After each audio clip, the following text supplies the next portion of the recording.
un lutteur tchétchène qui était ici il y a 2 ans. Bon, lutteur tchétchène, un vrai prototype. Hein. Pas de moustache, oreille boursouflée. Ouais, la vraie quoi. On passe comme ça, on marche.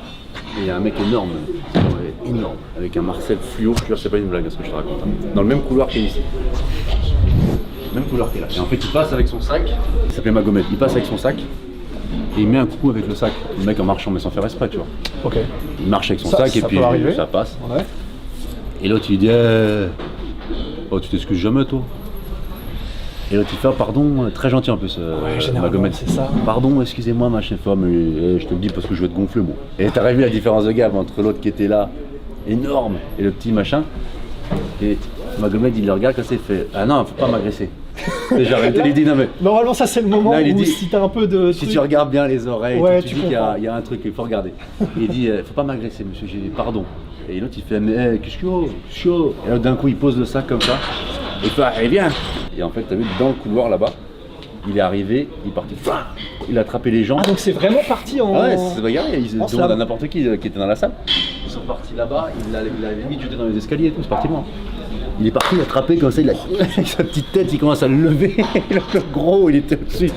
Il mettait des vieux coups de poing, mais qui n'avaient aucun impact. Il est arrivé, il l'a jeté par terre. Il lui a luxé l'épaule et tout. Dans la salle. Et moi, je suis derrière en train d'essayer de. Arrête arrête. Traumatisme en fait quoi. Et l'autre, il l'a brisé. Ah ouais. J'essaye aussi de dénoncer dans certaines salles. C'est les mecs qui font la gueule dans les salles de sport. Ils sont toujours en train de faire les mecs un peu agressifs, un peu virulents. Et les mecs les plus forts, ceux que ce soit dans le combat ou qui sont les plus sûrs de leur capacité physique, sont les plus calmes, sont les plus gentils, sont les plus avenants. Quand tu sais ce que tu vaux vraiment, t'as pas besoin de prouver. Et c'est ce qui est terrible aujourd'hui, c'est que les salles de sport aujourd'hui, ils sont musclés, ils sont énormes, ils ont l'attitude méchante, ils s'inventent des trucs. Moi j'ai fait de l'UFC. Ça c'est la classique. Ouais, j'ai fait de l'UFC, j'ai combattu mais il y a longtemps. Ouais, je me suis pété le genou, j'ai arrêté. Et tu vois, bon, il faut vite arrêter avec ce truc là quoi. Si jamais il y en a qui regardent cette vidéo et qui ne connaissent pas un petit peu tout ce qui est lutteur, etc. Généralement ce qu'on appelle les oreilles chou-fleurs, c'est-à-dire en gros des oreilles où alors je sais pas si c'est les vaisseaux sanguins qui ont pété, mais qui sont en gros qui sont gonflés à ce niveau-là.